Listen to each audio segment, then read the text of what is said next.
18절 말씀에 내가 내 눈을 들어 사방을 보라. 그들이 다 모여 내게로 오느니라. 나 여호와가 이르노라. 내가 나의 삶으로 맹세하노니 내가 반드시 그 모든 무리를 장식처럼 몸에 차며 그것을 띠기를 신부처럼 할 것이라. 말씀의 제목은 내 눈을 들어 사방을 보라 라는 말씀의 제목으로 회를 나누며 진리를 증거하겠습니다. 하나님께서 내 눈을 들어 사방을 보라 하실 때 너는 누구죠? 눈을 들어 사방을 봐야 될 그 너는 누굽니까? 14절 말씀에 하나님이 나를 버리셨다, 주님이 나를 잊으셨다고 원망하고 불평하고 있는 시온입니다. 그 시온을 향하여 눈을 들어 사방을 바라봐라. 그러면 하나님이 너를 절대 잊지 아니하시고 너를 버리지 아니하셨다는 것을 알 수 있을 것이다. 육신의 눈으로 바라보면 아무것도 보이는 게 없어요. 그 19절 한번 봅시다. 육신의 눈으로 바라봤을 때 나의 삶에 처한 환경이 어떤가? 19절 읽어봅시다. 시작. 이는 내 황폐하고 적막한 곳들과 내 파멸을 당하였던 땅이. 육신의 눈을 들어 바라보면 황폐한 땅, 적막한 곳들, 파멸을 당하였던 땅입니다.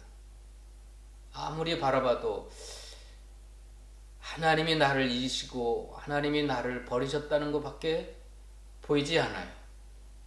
그러므로 내 눈을 들어 사방을 바라보라 하는 것은 육신의 눈이 아니라 믿음의 눈, 말씀, 하나님이 약속하신 그 약속을 통하여 바라보는 눈, 그 영의 눈을 들어서 사방을 보라는 겁니다. 육신의 눈을 들어보면 황폐하고 적막한 곳들밖에 안 보이고 파멸을 당하였던 곳밖에 안 보입니다. 그리고 육신의 눈을 들어보면 21절 봅시다.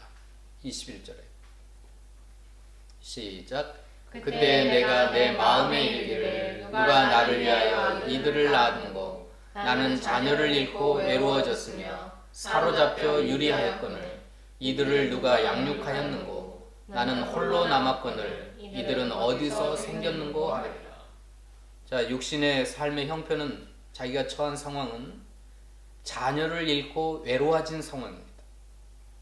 그 시온은 자기 마음에 이르기를 나는 자녀를 잃고 외로워졌으며 또 사로잡혀 유리하고 있다. 홀로 남아서 외로운 상태에 빠져 있다. 지금 자신의 삶의 형편, 자신이 처한 상황은 자녀를 잃어버리고 외로워져 있는 상황입니다. 사로잡혀 유리하고 방황하는 상황입니다. 홀로 남은 상황이에요. 이 육신에 처한 상황을 바라보며 육신의 눈을 바라보면 하나님을 원망할 수밖에 없어요.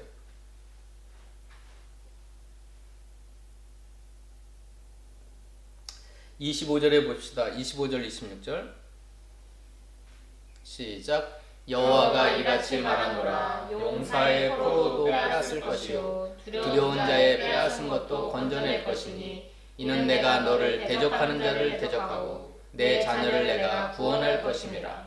내가 너를 억압하는 자들에게 자기의 살을 먹게 하며 새술에 취함같이 자기의 피에 취하게 하리니 모든 육체가 나 여호와는 내 구원자요 내 구속자요 야곱의 전능자인 줄을 알리라.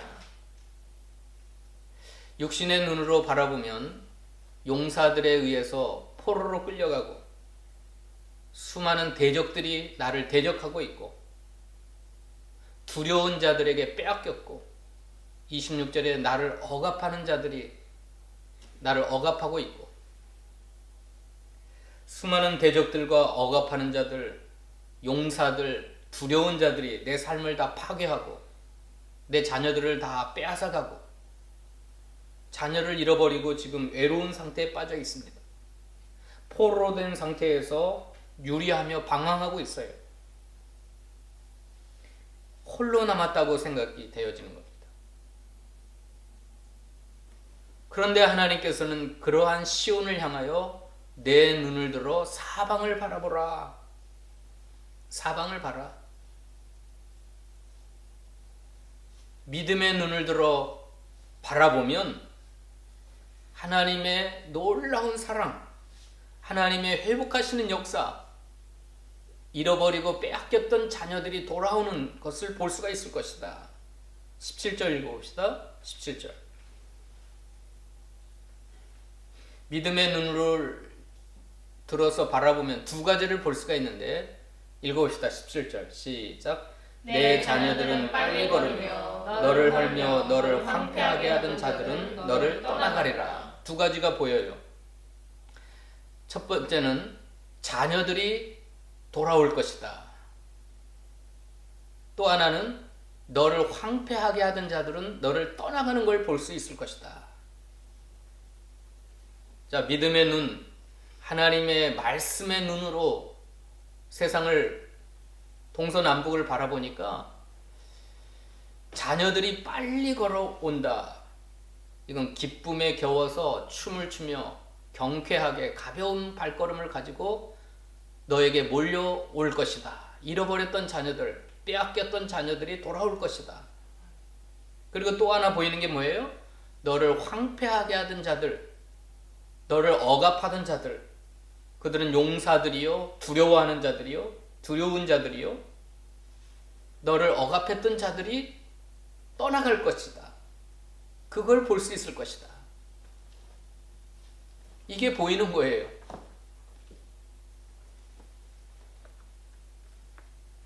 창세기 15장에 보면 아브라함이 두려워하고 있었습니다. 그때 하나님께서 아브라함에게 찾아오셔서 너는 두려워하지 말라. 나는 너의 지극히 큰 방패요 상급이니라 하시면서 그를 밖으로 끌어내신 다음에 하늘을 바라보라. 별들을 세어보라. 내가 저 하늘의 별들을 셀 수 있을진데 내 자녀들도 셀 수 있으리라 하면서 하늘의 별과 같은 수많은 자녀를 너에게 주리라 그랬습니다. 그랬더니 아브라함이 그걸 믿으니 하나님께서 그것을 의로 여기셨다. 자, 그때 아브라함의 나이가 85세예요. 부인 사라의 나이는 75세예요. 85세 된 자기 몸을 바라보면 죽은 자 같고 자기 부인의 몸을 바라봐도 그 태에 죽은 것 같은 것밖에 안 보여요. 그런데 하나님께서는 하늘의 별과 같은 자식들을 너에게 줄 것이다. 근데 아브라함이 믿음의 눈으로 그걸 바라봤어요. 그리고 그걸 믿었어요. 그러니까 하나님께서 그걸 의로 여기셨어요. 의로 여기셨어요. 그런데 하나님은 몇 년 후에 아들을 주셨죠? 25년 후에 이삭을 허락하셨습니다. 이게 육신의 눈으로 바라보면 자기가 늙은 거, 자기 부인이 늙은 거 밖에는 안 보여요. 소망이 없어요. 불가능해요. 그러나 아브라함의 믿음이 약해졌습니까? 흔들렸습니까? 아니에요. 하나님이 약속하신 그 약속의 말씀으로, 믿음으로 바라본 겁니다. 그러니까 그에게 하늘의 별과 같은 수많은 자녀들을 허락하셨습니다. 한번 읽어봅시다. 로마서 4장에 흔들렸는가 안 흔들렸는가?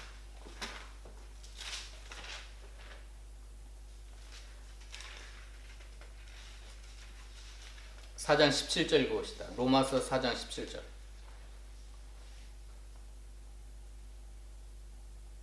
읽어봅시다. 시작. 기록된 바 내가 너를 많은 민족의 조상으로 세웠다 하신 것 같으니 그가 믿은 바 하나님은 죽은 자를 살리시며 없는 것을 있는 것으로 부르시는 이시라. 아브라함이 바랄 수 없는 중에 바라고 믿었으니 이는 내 후손이 이 같으리라 하신 말씀대로 많은 민족의 조상이 되게 하려 하심이라. 그가 100세가 되어 자기 몸이 죽은 것 같고 사라의 태가 죽은 것 같음을 알고도 믿음이 약하여지지 아니하고 믿음이 없어 하나님의 약속을 의심하지 않고 믿음으로 견고하여져서 하나님께 영광을 돌리며 약속하신 그것을 또한 능히 이루실 줄을 확신하였으니 그러므로 그것이 그에게 의로 여기셨느니라. 아브라함에게 눈을 들어 하늘을 보고 별을 세어보라 하실 때 하나님을 믿었어요. 어떤 하나님을 믿었어요? 죽은 자를 살리고 없는 것을 있는 것 같이 부르시는 전능하신 하나님, 창조의 하나님으로 믿었습니다. 육신의 눈으로 보면 자기 100세가 되어 자기 몸이 죽은 것 같고 사라의 태가 죽은 것 같음을 알고도 육신의 눈으로 보면 소망이 없어요. 불가능해요. 어떻게 나같이 늙은 사람이 하늘의 별과 같은 자손을 가질 수 있을까? 육신으로 생각하면 믿음이 약하여지고 믿음이 없어 하나님의 약속을 의심하고 하나님께 영광을 돌리기보다는 하나님을 원망하며 불평할 수밖에 없는 아브라함인데 믿음의 눈으로 바라보니까 약속하신 그 하나님이 어떠한 분이신가를 알고 믿음으로 바라보니까 믿음이 약하여지지 아니하고 믿음이 없어 하나님의 약속을 의심하지 않고 믿음으로 견고해져서 하나님께 영광을 돌리고 약속하신 걸 또한 능히 이루실 줄을 확신하였더니 하나님이 그것을 그에게 의로 여기셨다. 아브라함의 시대나 이 이사야 시대나 시간은 지나고 세월은 변했지만 믿음의 비밀들, 하나님이 말씀하실 때 그 약속을 바라보고 믿음으로 바라보는 그것은 변함없었습니다. 믿음의 법칙, 믿음의 원리. 지금 시온은 하나님은 나를 버리셨고 하나님은 나를 잊으셨다고 원망하고 불평하고 있습니다. 왜요? 육신의 눈으로 바라보면 자신의 삶은 황폐하고 적막한 곳들과 파멸을 당하였던 땅밖에 보이지 않아요. 깜깜해요. 어두워요. 절망적이에요. 그러니까 원망할 수밖에 없어요. 그리고 자신은 자녀를 잃어버리고 지금 외로워졌어요. 세상에서 가장 큰 고통은 자식을 잃어버린 고통이에요. 자식을 잃어버린 고통. 자식을 잃어버리고 외로워졌어요. 사로잡혀 유리하고 있어요. 홀로 남아서 외로운 상태에 빠져 있어요. 아무리 바라봐도 육신의 눈으로 바라보면 하나님의 회복의 약속들, 예루살렘이 회복되고 자녀들이 돌아오고 나를 황폐하게 했던 자들이 떠나간다고 하는 이 약속이 이루어질 것 같지 않아요. 그런데 하나님은 그러한 시온을 향하여 눈을 들어 사방을 바라보라, 동서남북을 바라보라. 믿음의 눈을 들어 바라보면, 하나님의 약속의 말씀을 통하여 이 세상을 바라보면 보인다는 거예요. 회복하시는 하나님의 역사. 26절에 마지막에 뭐라 그랬어요? 26절에 이사야 49장 26절에 모든 육체가 나 여호와는 내 구원자요 내 구속자요 야곱의 전능자인 줄을 알게 된다. 모든 육체가 보게 되리라. 여호와 하나님은 나의 구원자요 나의 구속자요 야곱의 전능자인 줄 이게 알게 되는 거예요. 보이는 거예요. 믿음이라고 하는 건 보이는 거예요. 말씀의 눈으로 바라보면 보여요. 하나님은 나의 구원자이시고 나의 구속자이고 전능자이신 것이 보이는 겁니다. 여러분 보이십니까? 여러분의 삶을 바라보세요. 육신의 눈이 아니라 영의 눈, 말씀을 믿는 믿음의 눈 바라보세요. 지금 코로나가 전 세계에 지금 창궐해가지고 수백만 명이 죽었어요. 400만 명이 죽었어요. 2억 명이 넘는 사람들이 확진에 걸렸어요. 그러면 우리가 육신의 눈만을 바라보면 너무너무 힘들어요. 외로워요. 짜증나요. 불편해요. 걱정스러워요. 두려워요. 죽을까봐 두렵고, 경제적으로, 물질적으로 힘들까봐 두렵고, 세상이 이러다가 끝나는 거 아닐까 절망스럽고. 그러나 우리가 이 코로나가 전 세계 창궐하는 이 시대에 육신의 눈으로만 바라보지 마시고 하나님이 말씀하시는 말씀의 눈, 우리의 구원자시고 구속자시고 전능하신 하나님을 바라보는 믿음의 눈으로 바라보세요. 그러면 보여요. 뭐가 보여요? 자녀들이 돌아오는 것이 보이고, 나를 힘들게 하고 나를 황폐케 하고 나를 억압하고 나를 두렵게 하는 자들이, 그 세력들이 물러가는 것이 보여요. 떠나가는 게 보여요. 하나님의 나라가 회복되고 하나님의 나라가 부흥되고, 그게 보여요. 뭐가 보이냐면 자녀들이 돌아오는데, 그 자녀들이 어떻게 돌아오냐면 18절 보십시다. 자녀들이 돌아오는가? 18절 다 같이 읽어봅시다. 시작. 내 눈을 들어 사방을 보라. 그들이 다 모여 내게로 오느니라. 나 여호와가 이르노라. 내가 나의 삶으로 맹세하노니 내가 반드시 그 모든 무리를 장식처럼 몸에 차며 그것을 띠기를 신부처럼 할 것이라. 하나님이 하나님의 삶을 가리켜 맹세하는데, 그 자녀들이 보통 자녀들이 아니라 내 몸에 장식처럼 찰 것이고 신부처럼 그들을 띠게 될 것이다. 잃어버리고 빼앗겼던 자녀들, 죽은 줄만 알았던 자녀들이 돌아오는데, 장식처럼 몸에 찬다고 하는 건 보배, 보석과 같다. 그 자녀들이 너무나 존귀하고 보배로워서 보석과 같이 내 몸에 찰 것이다. 그것을 띠기를 신부처럼 할 것이다. 이건 뭐예요? 그리스도의 신부입니다. 그리스도의 신부. 이 보통 자녀가 아니에요. 잃어버렸던 자녀예요. 빼앗겼던 자녀예요. 죽은 줄만 알았던 자녀들이 사방팔방에서 모여오는데, 그 자녀들은 하나님의 삶으로 맹세하였는데 반드시 이 자녀들이 보배로운 자녀, 보석과 같이 내 몸에 찰 자녀들, 신부와 같이 존귀하게 그리스도의 신부가 된, 하나님의 신부가 되는 그런 존귀한 자녀들이 되어 돌아올 것이다. 이게 믿음의 눈으로 바라보니까, 육신의 눈으로 바라보면 자식은 잃어버렸다, 빼앗겼다, 죽었을 것이다 했던 자녀들이 믿음의 눈으로 바라보니까 그들이 동서남북에서 돌아오는데, 하나님의 삶으로 맹세하기를 반드시 그 자녀들은 보석과 같은 자녀가 되어 돌아올 것이다. 그리스도의 신부가 되어서 잃어버린 영혼들이 돌아오는데, 빼앗겼던 영혼들이 돌아오는데, 이건 보통 자녀가 아니에요. 존귀한 자녀예요. 그리스도의 신부가 되는 자녀예요. 자, 이 자녀들이 어떻게 돌아오는 거 봅시다. 22절. 23절까지 읽어봅시다. 시작. 주 여호와가 이같이 이르노라. 내가 문 나라를 향하여 나의 손을 들고 민족들을 향하여 나의 기치를 세울 것이라.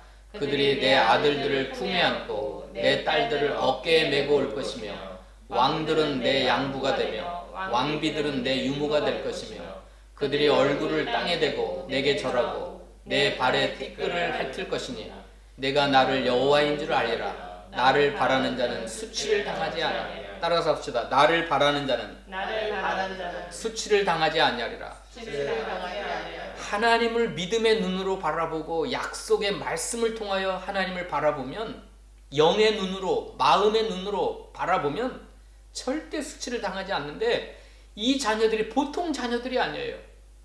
문 나라가, 모든 민족들이 내 아들들을 품에 안고 내 딸들을 어깨에 메고 올 것이다. 여러분, 수많은 나라와 민족들이 내가 잃어버렸던 자녀, 빼앗겼던 자녀, 죽은 줄만 알았던 자녀들이 돌아오는데 품에 안고 어깨에 메고 돌아올 것이라는 거예요. 왜요? 보석과 같기 때문에, 보배로운 자녀이기 때문에, 그리스도의 신부가 된 자녀가 되어 돌아오기 때문에. 근데 이 자녀들이 품에 안고 어깨에 메고 돌아오는데 어떻게 돼요? 23절에 왕들이 양부가 되고 왕비들이 유모가 되고, 그 왕과 왕비들이 얼굴을 땅에 대고 절을 하고 발에 띠끌을 핥을 것이다. 아니 여러분, 이 자녀들이 보통 자녀가 아니라 왕들의 섬김을 받고 왕들의 경배를 받고 왕들에 의해서 양육이 되는, 지금 시온은 생각하기를 육신의 생각으로 생각하면 이 자녀들은 용사들에 의해서 빼앗김을 당했고 두려워하는 자들에 의해서 억압을 당하고 짓밟힘을 당했고 죽은 줄만 알았어요. 그런데 믿음의 눈으로 하나님께서 동서남북을 바라봐라 하실 때 바라보니까 문 나라가 민족들이 품에 안고 돌아오고 어깨에 메고 돌아오는데 마침내 왕들이 양부가 되고 왕비들이 유모가 되어서 얼굴을 땅에 대고 절을 하고 발에 띠끌을 핥고 왕과 왕비들이 노예가 되어서 그들을 섬긴다는 거예요. 수치를 당하지 아니할 것이다. 이 모습을 바라보면서 이 시온이 뭐라고 고백을 하냐면 21절 고백합니다. 21절 보십시다. 시작. 그때 내가 내 마음에 이르기를 누가 나를 위하여 이들을 낳았는고 나는 자녀를 잃고 외로워졌으며 사로잡혀 유리하였거늘 이들을 누가 양육하였는고 나는 홀로 남았거늘 이들은 어디서 생겼는고. 누가 이들을 낳았는고 누가 이들을 양육하였는고 이들이 어디서 생겼는고. 잃어버린 줄만 알았던 자녀, 죽은 줄만 알았던 자녀, 포로 잡혀가가지고 사로잡혀가가지고 노예 생활을 하고 빼앗기고 억압받고 멸시당하고 천대당한 줄만 알았던 자녀들을 누가 낳았을까? 누가 이들을 양육하였을까? 누가 이들을 생겨나게 했을까? 원망과 탕식이 변하여 놀라움으로 하나님을 찬양하는 겁니다. 이 일을 누가 하셨대요? 누가 이들을 낳았고 누가 양육하였고 누가 생겨나게 했대요? 24절 봅시다. 24절로 26절 시작. 용사가 빼앗은 것을 어떻게 도로 빼앗으며 승리자에게 사로잡힌 자를 어떻게 건져낼 수 있으랴. 여호와가 이같이 말하노라. 용사의 포로도 빼앗을 것이요 두려운 자의 빼앗은 것도 건져낼 것이니 이는 내가 너를 대적하는 자를 대적하고 내 자녀를 내가 구원할 것입니다. 내가 너를 억압하는 자들에게 자기의 살을 먹게 하며 새술의 취향같이 자기의 피에 취하게 하리니 모든 육체가 나 여호와는 내 구원자요 내 구속자요 야곱의 전능자인 줄 알라. 누가 이들을 낳았고 양육하였고 생겨나게 했어요? 누가 이들을 용사의 손에서 빼앗았어요? 두려워하고 승리하는 그 엄청난 세력들에게서 건져냈어요? 내가 너를 대적하는 자를 대적하고 내 자녀를 내가 구원할 것임이라. 모든 육체가 나 여호와는 내 구원자요 내 구속자요 야곱의 전능자인 줄 알리라. 하나님, 우리의 구원하시고 우리를 구속하신 전능하신 하나님이 이 일을 하셨다는 거예요. 잃어버렸던 자녀가 돌아오게 하고 빼앗겼던 자녀가 건짐을 받고 죽은 줄만 알고 노예 생활 속에서 미천하여 멸시받고 천대받고 억압받던 자녀들이 돌아와서 왕들에게 섬김을 받고 왕과 왕비들의 경배를 하고, 이 엄청난 일들을 누가 하셨다는 거예요? 하나님이 하셨다는 거예요. 24절에 용사가 빼앗은 걸 어떻게 도로 빼앗으며 승리자에게 사로잡힌 자를 어떻게 건져낼 수 있으랴. 육신의 생각으로는 불가능하다는 거예요. 불가능하다. 이 일이 어떻게 이루어질 수 있을까? 지금 역사적으로는 70년 동안 바벨론에서 노예 생활하는 비천한 자녀들, 자식들, 하루하루 소망 없이 노예 생활에 지쳐서 멸시받고 천대받은 그 자들이 어떻게 하루아침에 돌아올 수 있을까? 그들을 괴롭히는 사람들은 용사들입니다. 승리자들이에요. 두려워할 만한 자들이에요. 근데 어떻게 이들을 회복시킵니까? 내가 너를 대적하는 자를 대적하고 내 자녀를 내가 구원할 것이다. 하나님이 하시면 되는 거예요. 믿습니까? 하나님이 하시면 되는 줄 믿습니까? 그러면 믿음의 눈으로 여러분의 삶을 바라보시란 말이에요. 하나님의 약속의 말씀을 통하여 여러분의 삶 속에 소망을 가지란 말이에요. 오늘은 광복절입니다. 광복절. 광복이라고 하는 건 빛을 회복하다는 뜻이에요. 빛이 회복되다. 36년 동안 일본에게 빼앗겨가지고 나라를 잃어버리고 살아왔던 삶은 빛이 아니라 어둠이었어요. 근데 1945년 8월 15일 날 우리나라에 빛이 회복된 거예요. 어둡고 깜깜한 이 조선 땅에 환한 빛이 비춰진 겁니다. 그게 광복절이에요. 광복절. 이건 마치 꿈꾸는 것 같았어요. 우리나라 대한민국 모든 민족들이 사람들이 어떻게 이런 일이 가능할까? 물론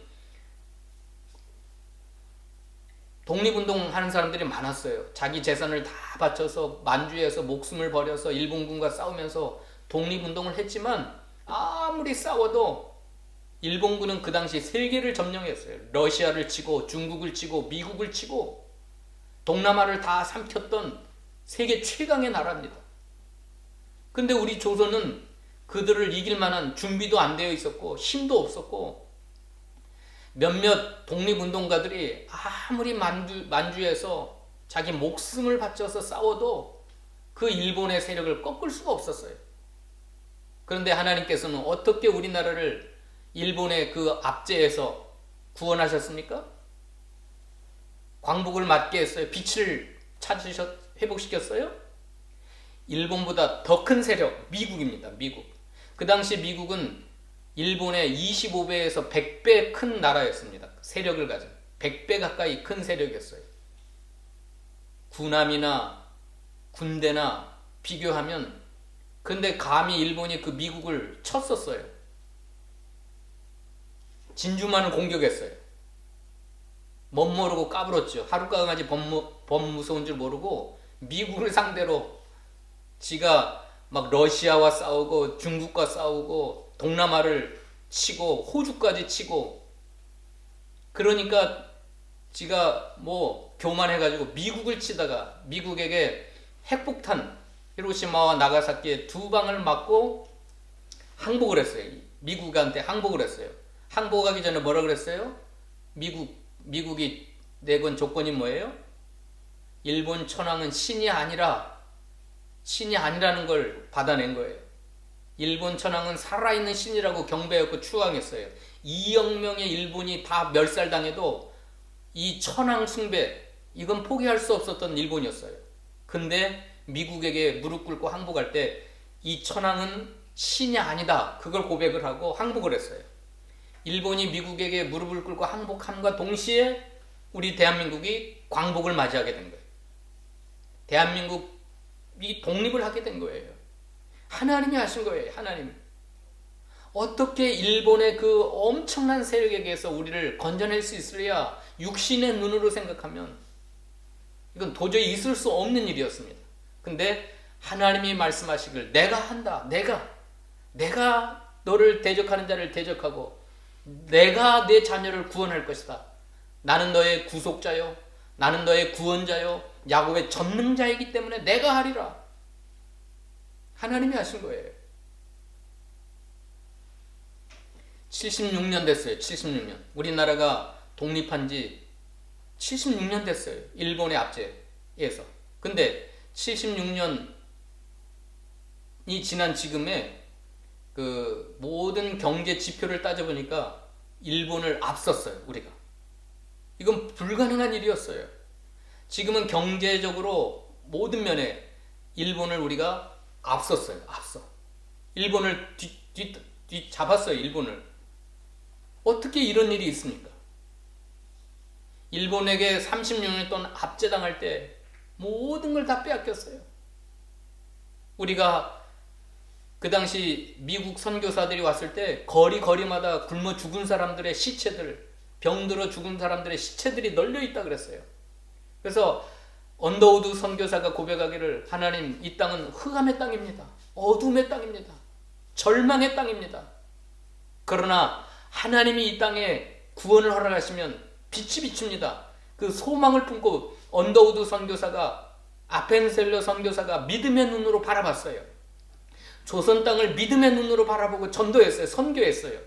그런데 76년이 지나니까, 76년이 지난 지금은 일본을 앞서는 세계 경제 대국으로 성장했어요. 전 세계에 선교사를 인구 대비 최고로 많이 파송한 선교의 나라로 하나님이 세워주셨어요. 어떻게 이게 가능했어요? 그 당시 일제시대에 1907년에 평양에 대부흥을 허락하셔가지고 그 수많은 목사님들, 성도들이 믿음의 눈으로 바라봤어요. 또 우리에게 복음을 전해준 선교사들이 그 조선 땅을 믿음의 눈으로 사방을 바라보니까 하나님이 그렇게 하신 거예요. 하나님. 19절 20절 읽고 마칩시다. 19절 20절 시작. 이는 내 황폐하고 적막한 곳들과 내 파멸을 당하였던 땅이 이제는 주민이 많아 좁게 될 것이며 너를 삼켰던 자들이 멀리 떠날 것이다. 자식을 잃었을 때에 낳은 자녀가 후일에 내 귀에 말하기를 이곳이 내게 좁으니 넓혀서 내가 거주하게 하리라 하니. 황폐하고 적막한 곳, 파멸을 당하였던 땅이 이제는 창성하고 부흥하고 이제 완전히 회복되어서 좁으니 넓혀서 내가 거주하게 하라. 이제는 주민이 많아 좁게 될 것이다. 너를 삼켰던 자들이 멀리 떠날 것이다.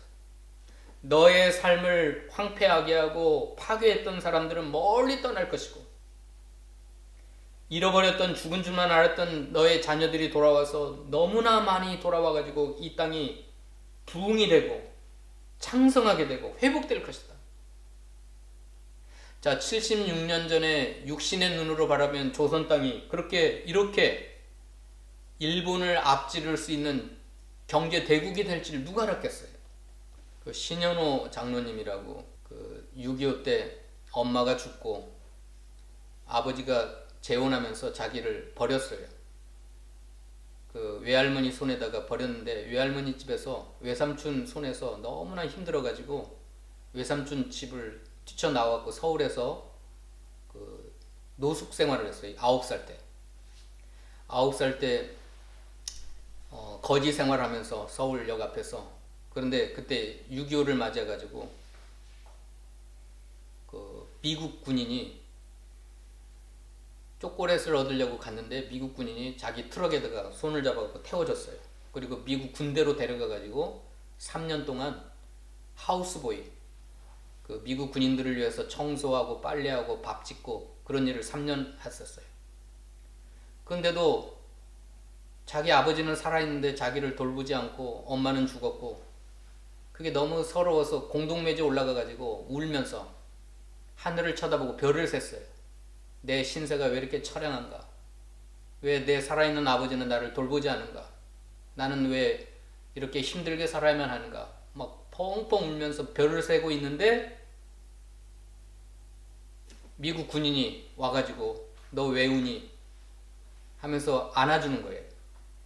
그리고 나는 미국에 내 자녀가 셋이 있는데 너 미국 가서 내 아들 할래? 하면서 양부가 되어주셨어요. 그리고 이 미국으로 가면서 이 한국 땅에 침을 뱉으면서 내가 다시는 이 한국으로 돌아오지 않으리라 하고 한국을 저주하면서 떠났어요.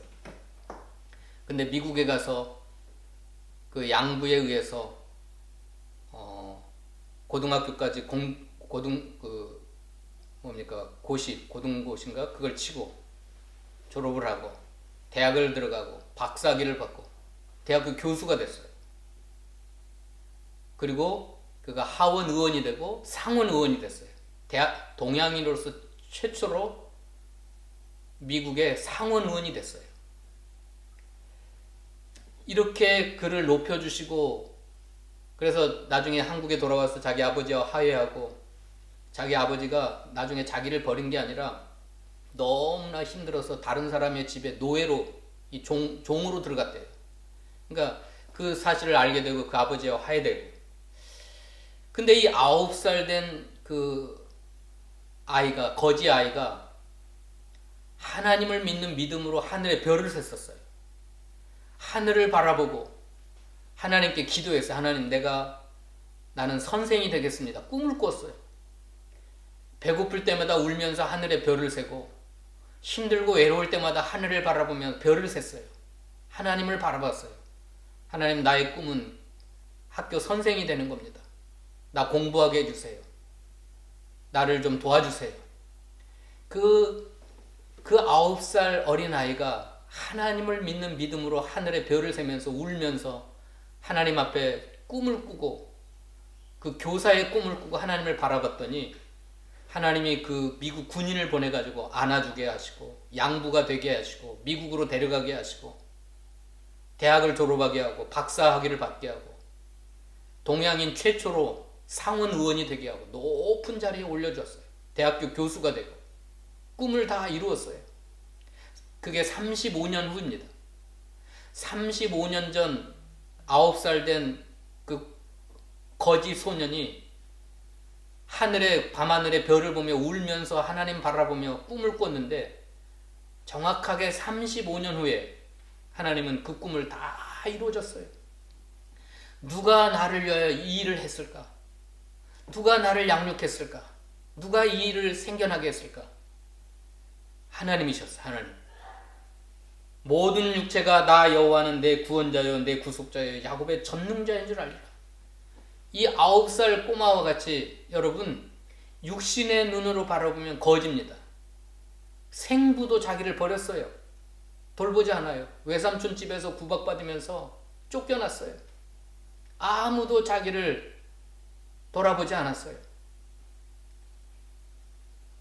9살 때부터 서울역에서 얻어먹고 살았어요. 거지로 살았어요. 그런데 그 9살 소년의 마음속에는 하나님을 믿는 믿음이 있었어요. 하늘의 별을 세면서 꿈을 꿨어요. 믿음의 눈으로 바라봤어요. 그런데 하나님께서 그를 지극히 높여주셨어요. 그가 9살에 꾸었던 꿈을 이루게 하셨어요.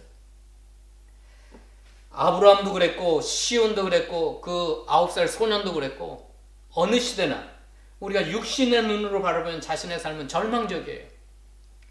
아무리 바라봐도 희망이 없어요. 빛이 없어요. 흑암뿐이에요. 그러나 우리 조국 대한민국을 선교사들이 바라봤을 때는 믿음의 눈으로 바라봤을 때 76년이 지난 지금 하나님은 빛을 비춰주셨어요. 대부흥을 허락하셨어요. 창성하게 하셨어요. 시온도 마찬가지고 우리 모두가 다 마찬가지입니다.